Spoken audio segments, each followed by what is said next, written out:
Hi, hello. എല്ലാവർക്കും സുഖല്ലേ? കുമ്മനൻജി, സുരേന്ദ്രൻജി, മറ്റുള്ള എല്ലാ ആജിയമാരോടും സുഖം തന്നെയല്ലേ എല്ലാവർക്കും? നിങ്ങൾ ഇത്രയും കാലം ഇപ്പൊ ഞാൻ വിചാരിച്ചത് എന്താണെന്നറിയോ, നിങ്ങളിപ്പോ ഈ ഗോമാതാവ് എന്ന് ഓർമ്മയുണ്ടപ്പോ പശുവിന്റെ കൂടെ ആയിരിക്കും എഴുതി. ഇപ്പൊ നിങ്ങള് പോത്തിനെയും കാളയും എരുമയും എല്ലാരും ഇപ്പൊ നിങ്ങൾക്ക് മാതാവും പിതാവൊക്കെ ആയ എന്താണ് ഇയാളെ ഇങ്ങനെയൊക്കെ ചെയ്ത് കഴിഞ്ഞാല്? നിങ്ങൾ പറഞ്ഞ മലപ്പുറത്ത് നിന്നിട്ട് പറഞ്ഞത് ഇപ്പൊ ഹലാലായ ബീഫ് തരാന്നല്ലേ? ഇത് എവിടുന്ന് അറക്കാതെ എവിടുന്ന നിങ്ങൾ ഇപ്പൊ ഈ ബീഫ് തരാൻ ഉദ്ദേശിക്കുന്നത്? നിങ്ങള് ഇത് ഈ ചൈനക്കാരുണ്ടാക്കണ മാതിരി ഡ്യൂപ്ലിക്കേറ്റ് ഉണ്ടാക്കി തരാനാണ് നിങ്ങൾ ഉദ്ദേശിക്കുന്നത്? എന്തെങ്കിലും എന്താ ഇയാൾ നിങ്ങൾക്ക്? പൊന്നാര കുമ്മനമ്പായി, നിങ്ങളൊരു കാര്യം ചിന്തിക്കും. നമ്മൾ ഈ കേരളത്തിൽ മറ്റുള്ളവർ പിടിയും, നമ്മൾ കേരളത്തിലുള്ളവരെങ്കിലും നമ്മൾ സന്തോഷത്തോടെ കൂടി ഒരുമിച്ച് സന്തോഷത്തോടെ ജീവിച്ച് മരിച്ചൂടെ? കുറച്ചു കാലത്ത് ജീവിതത്തിലുള്ളൂ. ഞങ്ങള് പറഞ്ഞാൽ ഇപ്പൊ ഹിന്ദുക്കളും ക്രിസ്ത്യാനികളും മുസ്ലിങ്ങളും എല്ലാവരും ഒരു പ്ലേറ്റിൽ നിന്ന് ഉണ്ട് ഒരു പായി കടന്ന് വളർന്ന് വലുതായ ആൾക്കാരാണ്. എന്തിനാ ഞങ്ങളെ തമ്മിൽ വളരെ തല്ലിച്ച് പിരിക്കാനൊക്കെ? ഇതിൽ തിന്നണവരുണ്ട്, തിന്നാത്തവരുണ്ട്, ലയത്തിലുണ്ട്. ഈ മൂന്ന് ഭാഗത്തിലുണ്ട്. തിന്നവരുണ്ട്, തിന്നാത്തവരുണ്ട്.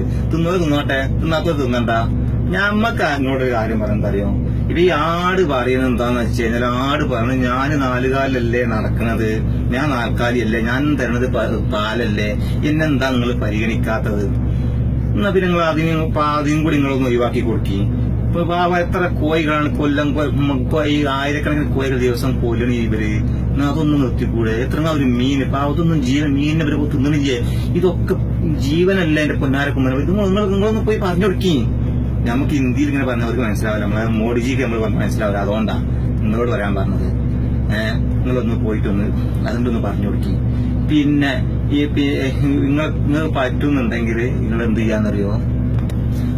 പിന്നെ നമ്മളെ അവിടെ ഡിവൈഎഫ്ഐക്കാർ ബീഫ് ഫെസ്റ്റ് നടത്തുന്നുണ്ട്. അവരത് തിന്ന് തീർക്കും ചെയ്യും. നിങ്ങളത് കണ്ടുകൊണ്ട് ഇനി പന്നി ഫെസ്റ്റ് നടത്താൻ വേണ്ടിട്ട് പന്നി ഫെസ്റ്റ് നടത്താൻ വേണ്ടി നിങ്ങൾ നിൽക്കണ്ട. കാരണം നിങ്ങളെ കൊണ്ട് പറ്റൂല. നിങ്ങൾ നടത്തിയൊരു കാര്യമില്ല, തിന്നാൻ പറ്റണം. അത് നിങ്ങൾ തിന്നൂല്ല. കാരണം കഴിഞ്ഞ പ്രാവശ്യം ഇതുപോലെ ബീഫ് ഫെസ്റ്റ് എത്തി നിങ്ങൾ പന്നി ഫെസ്റ്റ് എത്തിയ ആൾക്കാരാണ്. അന്ന് ഞാൻ കണ്ടതാണ് ഈ കുറെ ആണം ഛർദിക്കണ്, ഓക്കാനിക്കണ്, എന്തെല്ലാം കാണിക്കണ്. റബ്ബേ, അത് കണ്ടിട്ട് നമുക്ക് തന്നെ ചിരി വന്ന്. അപ്പൊ അങ്ങനെയാണ് നിങ്ങൾ നടത്തിയത്. തിന്നു തീർക്കാൻ പറ്റുമെങ്കിൽ മാത്രം നടത്തിയാൽ മതി. എന്തിനാ വെറുതെ പറ്റാത്ത പണിക്ക് നിങ്ങൾ നിൽക്കുന്നത്? എന്തിനാ പാവങ്ങൾ ഇടങ്ങറാക്കണ്? അതിന്റെ ആവശ്യമില്ല. പൊന്നാര കുമ്മനമ്പായി, നിങ്ങളോട് ഞാൻ ഒരു സത്യാവസ്ഥ ഇങ്ങോട്ട് ഞാൻ പറയാം. നിങ്ങളത് മനസ്സിലാക്കണം. നിങ്ങൾ മനസ്സിലാക്കിയെടുത്താൽ മതി. കാരണം നിങ്ങൾ പശുവിനെ അല്ലെങ്കിൽ വേറെ എന്തെന്ന് വെച്ചാൽ നിങ്ങൾ അമ്മയായിട്ടോ പെങ്ങളായിട്ടോ ആരായിട്ടും നിങ്ങൾ കണ്ടോളി, ഒരു പ്രശ്നവുമില്ല. കാരണം അത് നിങ്ങളെ വിശ്വാസം നിങ്ങളെ രക്ഷിക്കട്ടെ. നമുക്ക് അതിനോട് ഒരു വിരോധവും ഇല്ല, നമ്മൾ എതിർക്കാനും വരുന്നില്ല. നമ്മളെ പാട്ടിന് വിടാം. ഞങ്ങൾക്ക് പിന്നെ വെള്ളിയാഴ്ച ആയാൽ പോത്തർച്ചി വേണം. പോത്തർച്ചി കൂട്ടില്ലെങ്കിൽ ഞങ്ങൾ ദീൻ ഇസ്ലാമെന്ന് ഓർത്താ അതായത് നിങ്ങൾക്ക്. അപ്പൊ അത് പോട്ടെ, അത് ഞങ്ങൾ തിന്നും, അത് ഞങ്ങൾ എന്താ ചെയ്തോളാം. അപ്പൊ ഇങ്ങോട്ട് പറയാനുള്ള എന്താ വെച്ച് കഴിഞ്ഞാല്, നമ്മളെ കേരളത്തില് മാത്രം എടുത്താൽ ബാക്കിയൊന്നും ഒക്കെ പോട്ടെ. വൃദ്ധസദനങ്ങളുണ്ട്. ആരും നിങ്ങൾക്ക് വൃദ്ധസദനങ്ങള്? ആ വൃദ്ധസദനങ്ങളിൽ നിങ്ങൾ പോവുക. നിങ്ങൾ പോയിട്ട് നോക്കുക. അവിടെ നോക്കിക്കഴിഞ്ഞാല് മലപ്പുറം ജില്ലയിലുണ്ട്, അവിടെ നോക്കിക്കോട്ടെ. അവിടെയുള്ള നിങ്ങളെ 10 മാസം ചുമന്ന് നൊന്ത് പ്രസവിച്ച ഒരുപാട് അമ്മമാരുണ്ട്. നിങ്ങളെ പോറ്റി കഷ്ടപ്പെട്ട് അധ്വാനിച്ച് വളർത്തി വലുതാക്കിയ നിങ്ങളെ ഒരുപാട് അച്ഛന്മാരുണ്ട്. നിങ്ങൾ അവിടെ പോയി സന്ദർശിക്കുക. എന്നിട്ട് നോക്കുക. എന്നിട്ട് നോക്കിക്കഴിഞ്ഞാല് 90% വരുന്ന, ഞാൻ ഉറപ്പ് പറഞ്ഞു, 90% വരുന്ന അവിടുത്തെ അന്തേവാസികളും ഹിന്ദു സമുദായത്തിൽപ്പെട്ട ഹിന്ദുമത വിശ്വാസികളായിട്ടുള്ള ആളുകളാണുള്ളത്. നിങ്ങൾ പോയിട്ട് നോക്കുക. നിങ്ങൾ ഈ പശുവിന്റെയും ആ കാളന്റെയും ഈ പോത്തിന്റെ ഒക്കെ പിന്നാലെ പുറകിൽ ഓടുന്നതിന്റെ ഒരു കാല് ഭാഗം ഈ സ്വന്തം അച്ഛനും അമ്മക്കും വേണ്ടിയിട്ട് നിങ്ങൾ ഓടുകയാണെങ്കിൽ നമ്മളെ കേരളത്തിലെ, ഞാൻ ഉറപ്പ് പറയുന്നു, കേരളത്തിലുള്ള 90% വൃദ്ധസദനങ്ങളും അടച്ചു പൂട്ടേണ്ടതായിട്ട് വരും.